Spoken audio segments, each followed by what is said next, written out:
Hii ni MTV1 online inayokutangazia toka eneo la Usahili Mashariki mwa DRC Afrika Mashariki. Leo ni Jumanne 28 mwezi Oktoba. Jina langu naitwa Abel Tsongo kutoka katika mji wa Butembo, Kivu Kaskazini, mji wa wafanyabiashara. Taarifa kuu siku ya leo ni muungano wa jeshi la Uganda UPDF na FARDC ya Kongo pamoja na wapiganaji wa Nzalendo kuzuia mashambulizi kutoka kundi la ADF katika mji wa Mangujipa. Adui ameweza kuingia katika mji wa Mangurejipa katika kata Mangingi na mojawapo ya kata kubwa ya sekta ya Bapere. Polisi katika mji wa Bunia mkoani Turi waomba watumiaji barabara kuheshimu sheria. Anafanya taksi inamlazimisha akuwe ananunua kaski mbili. Ni hayo kwa siku ya leo, karibu tena. Kama tulivyodokeza ni kwamba wakazi wa vijiji vya Mangujipa wilayani Lubero waomba serikali kuimarisha zaidi usalama, hii ikiwa baada ya watu wanaozaniwa kuwa ADF kushambulia kata la Lego katika mji wa Mangujipa. Ndio hapa kwenye makao makuu ya sekta ya Bapere. Hali si nzuri kwa sababu adui ameweza kuingia katika mji wa Mangurejipa katika kata Mangingi na mojawapo ya kata kubwa ya sekta ya Bapere. Na ameweza kutokea kwenye kata mwingine ambao ameweza kuwa kata mpya ambao wameita Bandulu, na hapo ameweza kuwa watu. Kuna baba wawili ambao wameweza kufariki hapo. Kuna na kijana ambaye ni mwendesha pikipiki na aliweza kufariki, na ni kusema ni watu tatu ambao wameweza kuonekana ambao wameweza kufariki pasipo kujua matokeo, kwa sababu utafiti umeendelea ili watu waweze kuchunguza hiyo bila ambayo adui ameweza kutenda katika mji wa Mangurejipa. Kuna na mama mmoja ambaye ameweza kufariki kupitia pressure ama wakati milio ya masasi iliweza kupigwa na mama aliweza kushtuka na akaweza kufariki. Ni kusema kwa mkia leo siku ya pili tarehe 28 tumeweza kupoteza watu 4 kupitia hiyo kuingia kwa jambazi katika mji wa Mangurejipa katika sekta kwenye makao makuu ya sekta ya Bapere. Na ni jambo la kushangaza kwa sababu ni mji ambao uliweza ukipokea wakimbizi wote wale ambao ni wakongomani ambao walikuwa wakiishi pembezoni, walikuwa wamebaki hapo Mangurejipa. Na ni jambo la kushangaza kwa sababu adui ameweza kuingia hapo. Na ndio maana sisi shirika la raia tunashutumu jambo hilo na tunaita jeshi na wote waweze kuangalia namna gani ya kutenda ili adui. Kwa nini ni raia itakuwa ama ni position zetu zitakuwa zikikuwa atake kila siku, na sisi kuatake hizo position za adui ama kuneutralize adui. Adui ameweza kuingia na ameua watu. Ndio maana tunaita jeshi na wazalendo wote na waraia wote waweze kuangalia namna gani kutia nguvu pamoja ili adui ambaye ameendelea kutesa raia na kuua raia aweze siku moja hata kumalizika. Kwa nini ataendelea tu kuua siku baada ya siku raia, siku anaua hata jeshi letu, na sisi hatuja kuwa na hiyo muda ya kumaliza? Ni jambo ambalo sote tuweze kutia mafikara pamoja na ili tuweze kupigana na huyo adui ambaye ameendelea kutesa raia. Ndio maana tunaita na raia iweze kuwa makini, kwa sababu raia huyu adui ni mjanja, naweza adanganye amekuwa hapo tena ameenda mahali pengine ili aende kuwa raia. Ndio maana raia iwe makini sana na ibaki makini ili isiingie tena katika mtego wa huyo adui, na vyombo vya usalama viweze kutia wajitahidi sana ili huyo adui aweze kumalizika katika maeneo ya sekta ya Bapere, kwa sababu karibuni miaka 2 adui ameendelea kuwa watu lakini hajamalizika. Najua ya kwamba jambo ambalo linahusu usalama ni jambo la kila mtu, raia, muungano wa raia pamoja na jeshi, ili usalama uweze kurejeshwa. Lakini na jambo lingine tunaendelea kushutumu kwa sababu adui ameweza kujipenyeza pembezoni mwa makao ya UPDF. Hakuna lile ambalo limetendeka, na UPDF sherti iweze kuangalia namna gani kwa kuraforce hiyo security, kwa sababu adui hawezi ingia karibu na hiyo position na kubeba vitu na kuua watu wanapokuwa hapo. Ndio maana inabidi sote pamoja, raia na jeshi, tuweze kuungana ili tuangalie namna gani mbinu ambazo zitaweza kutendeka ili adui huyu aweze kumalizika na usalama uweze kurejeshwa katika mji wa Mangurejipa ama katika sekta ya Bapere. Na kile ambacho tunaita government uweze kuangalia namna gani kutia mafikiri yao yote katika sekta ya Bapere kwa ajili ya kurejesha usalama. Tukitoka Mangurejipa tunakwenda hadi Bunia mkoani Ituri, ambako polisi katika mji wa Bunia wameomba watumiaji barabara kuheshimu sheria za barabarani. Constant Sam Bagalwa na ripoti zaidi kutoka mji wa Bunia. Katika mji wa Bunia, polisi wa usalama barabarani wanataka kukomesha uendeshaji hatarishi wa pikipiki. Kamisha mkuu Yasin Ndolerire, kamanda wa polisi ya PCR, ametangaza hivi karibuni hatua mpya za kuimarisha usalama barabarani. Ameagiza kila dereva wa pikipiki awe na kofia ya ziada kwa ajili ya abiria wake, na amepiga marufuku kubeba watoto wengi kwa pikipiki moja. Tunaomba kwa mtu yeyote ambao anafanya taksi, inamlazimisha akuwe ananunua kaske mbili, kaske moja yake na kaske moja mingine ya mteja wake ambao anataka kubeba. Ile ni sheria. Tunaambia wazazi na watu wengine ambao wanao zoezo ya kubeba watu wawili, watatu, wane kwa pikipiki, ile imekatazwa na sheria ya Kongo. Pikipiki moja na mtu moja, hapana pikipiki moja kwa watu watatu. Uamuzi huu haujapokelewa kwa kauli moja. Madereva kadhaa wa pikipiki mjini Bunia wamesema kuwa wana wasiwasi na wamedai kwa kuwa hatua hii haijapokelewa vema. Tushajikuta tuishakuwa mzuri, kulikuwa ingine kusema na kilia naye akwe na kaske, tukwe na kaske mbili sie ba chauffeur. Tuliona ile inakuwa kitu moja nguvu juu kilia na vala na mwingine anavala na mwingine anavala, nitawezi okazioni kitu moja hivi na maladi ile, basi ilikuwa kama kitu inakuwa nguvu sana. Kamisha mkuu Yasin Ndolerire amesisitiza kwa msimamo mkali. Amekumbusha kuwa hatua hizi zinatokana na kanuni mpya za usalama barabarani ambazo zinatumika katika maeneo yote ya Jamhuri ya Kidemokrasia ya Kongo. Hakuna dele, sheria ya Kongo ina prevoir ya kwamba pikipiki moja mwenye kutembeza anakuwa na kaske na mteja wake anakuwa na kaske. Kabla ya kutangaza hizo hatua, meya polisi wa mji wa Bunia alikuwa tayari amewaagiza madereva kuvaa kofia za usalama, hatua iliyosababisha malalamiko kutoka kwa wakaazi wengi waliolalamikia vitendo vya unyanyasaji wa polisi. Hata hivyo, polisi wa usalama barabarani wamehaidi utekelezaji wa haki na wa hatua kwa hatua, na pia wametangaza pia kutakuwa na ukaguzi mkali zaidi katika siku zijazo ili ya kuhakikisha usalama wa watumiaji wote wa barabara. Nikiripoti toka MTV hapa mjini Bunia, mimi ni Constant Sam Bagalwa. Tukitoka Bunia mkoani Ituri tunarudi Kivu Kaskazini, ambako mkuu wa wilaya ya Nyiragongo, eneo linalodhibitiwa na AFC M23, Ephraim Kabasha, aomba wanafunzi, wazazi kama vile walimu, kila mmoja kufundisha umoja shuleni. Yanaeleweka, basi atakuya fanya nini hapa? Yeye ndiye alituleta hapa. Tangu zamani tulimwambia tuzungumuze tangu Bunagana, Ruchuru mpaka kwa sasa. Na tunapenda tufundishe watoto ni nini revolution. Na kuwafundisha ni nini revolution, inatubidi kwanza waelewe ni wanani wanaofanya hiyo revolution na ni kwa nini revolution inafanyika. So ndio kwa maana tunavileta polepole kwa shule, watoto wajue nani anaongoza revolution kwa kisiasa, kwa jeshi, kwa nini tunapenda mabadiliko nchini na kubadilisha utawala uliopo. Ndio muhimu tu ya kutoa hiyo picha kwa mashule. Na kwa nini ulikusanyisha wanafunzi wote katika Nyiragongo? So unaona ni amani. Watu wanajua kwamba Nyiragongo ni Masasi, hakuna maisha, hatuishi. Lakini wakati tunaona wanafunzi wote wanatokea Kibati, Muja, Rusayo, Munigi, sote tunakutania hapa, inaonyesha amani na upendo. Na sisi sote tukiwa kwa uniform. Kwenye uniform hakuna mtoto wa tajiri, hakuna mtoto wa maskini. Kwenye uniform hakuna Munande, hakuna Mungutu, hakuna Mutusi. Sisi wote ni Wakongomani, sisi wote ni wanafunzi. So hiyo umoja, hiyo upendo iwe kwa mashule. Ndio kwa maana kwa mashule tutatia kamati za amani. Watoto wasikuwe na gombana. Kama kuna shida kati ya watoto, mmoja aliyeiba kalamu ya mwingine, waende kwa kamati za watoto, wafundishe amani, wapendane na umoja huo.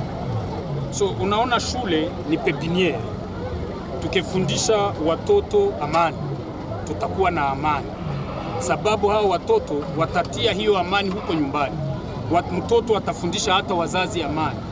Tukikataza ubaguzi kwa shule, ni sherti hii mambo ianzie nyumbani. Sababu hao watoto ni wa malaika. Wao hawana tatizo. Wanapata hiyo chachu, hiyo pepo ya ubaguzi huko nyumbani kutoka kwa wazazi. Sasa acha tuwafo. Hao ndio Kongo ya kesho. Wajue kama watu wote wanaweza kuishi pamoja. Wajue kama hii nchi ni yetu. Tunaweza kuiongoza vizuri bila kuiba pesa ya nchi. Tupende nchi yetu, tuitumikie, tusiingie kwa mangula. Walimu watufundishe namna gani tukishamaliza masomo tunaweza kuanza maisha yetu avant si yetu serikali tupe kazi. Hiyo ndio tunatafuta sana. Kabasha ameomba shule zote zinazopatikana katika eneo lao kuondoa picha za Rais Felix Tshisekedi katika ofisi zao zote. Kwa shule leo tulipenda tujue kama mnajua viongozi wenu. Tunaelewana? Tuliwakataza wa chef d'établissement kutia tena foto ya Tshisekedi mu mashule. Na waza muliheshimu hiyo. Foto ya bwana Tshisekedi hairuhusiwe kwa shule. Na msikwenda msema tena. Mkimsema asubuhi utapata 0 kwa masomo. Tunaelewana? Leo kordo wetu ambao mnapucha kwa nasema asubuhi mbele muingia kwa masomo jina yake Corneille Nanga. Tunamjua? Hamjua Corneille Nanga? Ni kosa ya walimu, tutawakokota masikio.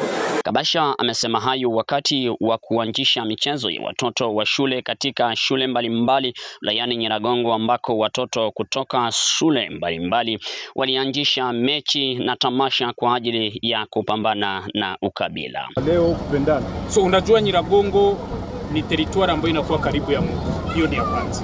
Ya pili ndio territoire ambapo kukingali maparcele ya mweshe. So sababu ya hiyo elema mbili, watu wa kutoka Masisi, wa kutoka Sud Kivu, Beni, Lubero, Kisangani wote, akikuya hapa na $2000 atakuya na kutafuta parcele ni Nyiragongo. Na hapa ni makabila mingi. Sasa serikali ilikuwa ikitia moto kwenye ubaguzi wa makabila. Unaona eti sisi ni wanani, eti sisi ni Wakumu, eti sisi ni Wahutu, eti sisi ni Watusi, hivyo hivyo. Watu wanasamba, wanagombana barabarani. So ili tumalize hii, sisi kesho tutazeeka, lakini hawa watoto ndio Nyiragongo ya kesho. Inatubidi tuwatie mbegu nzuri, tuwapande ndani mbegu ya amani, ya upendo. Wakikombala wakijua hakuna Mtusi, hakuna Mnande, hakuna Mrega, fasi yote nyumbani kwa shule waongee amani, waongee entrepreneuria. Hiyo ndio tunataka kwa Nyiragongo. Wakati huo huo, msemaji wa M23 Laurence Kanyuka amesema serikali ya Kinshasa imeikeuka makubaliano na kuanza mashambulizi kadhaa naye eneo mbalimbali wanazodhibiti ikiwemo Kibati, Bibwe, Nyabondo na Bukomba pamoja na vijiji vingine, na kusababisha wakazi wa eneo hizo kukimbia upya mapigano hayo. Kanyuka amesema hawatakubali kuendelea kukaa kimya kuhusu mashambulizi hayo, upande wa serikali ya Kinshasa nao wakisema hawataendelea kuvumilia mashambulizi ya M23. Shambulizi ama uchokozi wowote utapata jibu, amesema Sylvain Ekenge, msemaji wa wanajeshi wa Kongo FARDC. Tukitoka huko Kivu Kaskazini, tunavuka milima na mabonde hadi Kivu Kusini, hasa katika vijiji vya Kilembwe wilayani Fizi kwenye mpaka wa mkoa wa Kivu Kusini na Maniema, ambako tuarifiwa kwamba wakazi wa vijiji hivyo wakikimbia makazi yao baada ya mapigano kati ya kundi mbili za wazalendo. Thompson Unji Batangalwa William na taarifa zaidi. Mwishoni mwa juma lililopita, tarafa la Fizi limekumbwa na mikasa miwili ya usalama mdogo iliyosababishwa na mizozo kati ya makundi ya wazalendo katika eneo mbalimbali za madini na za ufugaji. Askari 4 wa kizalendo wamefariki, raia mmoja kujeruhiwa vikali kwa risasi na vitu vingi vya samani kuharibika wakati wa makabiliano hayo kati ya winga wa William Amuri ya Kutumba na ule wa Delphine Kalembe Ngoma Nzito, wote wakiwa ni wazalendo. Hayo yalijiri mwishoni mwa juma jana huko Lulimba na Misisi kwenye migodi ya madini. Mwanasheria Jack ni mratibu wa mashirika ya kiraia tarafani Fizi, amezungumza nasi njiani mwa simu akieleza. Samika Lonjibadibanga, diwani wa tarafa la Fizi, amethibitisha hali hiyo iliyoyumbisha usalama. Akizungumza na vyombo vya habari mwishoni mwa juma jana, alizungumza hivi: usalama ndani ya tarafani Fizi inazorota kidogo, na kuna maposition wala mabariere zabo zililunguziwa na vingine vikundi. Hii hali ilituma wakaji wakimbie, wakaji wapoteze mavitu na watu wabakia nyumbani kwa kusikia nini ijapo endelea, kwa sababu watu walikuwa panike na masasi kulia sana. Pande zote zilizozozana kwa kukwaruzana kwa risasi kwa sasa zimeketi kwa mazungumzo kuondoa tofauti zao na kukubaliana kufanya kazi kwa umoja na pamoja, kama anavyonieleza hapa msemaji wa Biloze Bishambuke. Jambo sana bwana mtangazaji, Strategie na Mubamba porte-parole wa Congrès des Patriotes pour la Liberté des Congolais, Force d'autodéfense de Biloze Bishambuke, TPC Bafa Bebe.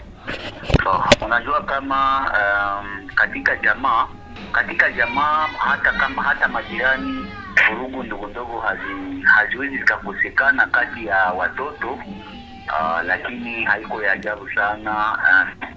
Hali ishakuwa shwari, viongozi tumesimama kama mtu mmoja pande zote mbili, na kwa sasa hali iko sawa, kwa sababu sisi sote tunatumika kwa makusudi ya kuweza kulinda usalama wa raia na mali yake.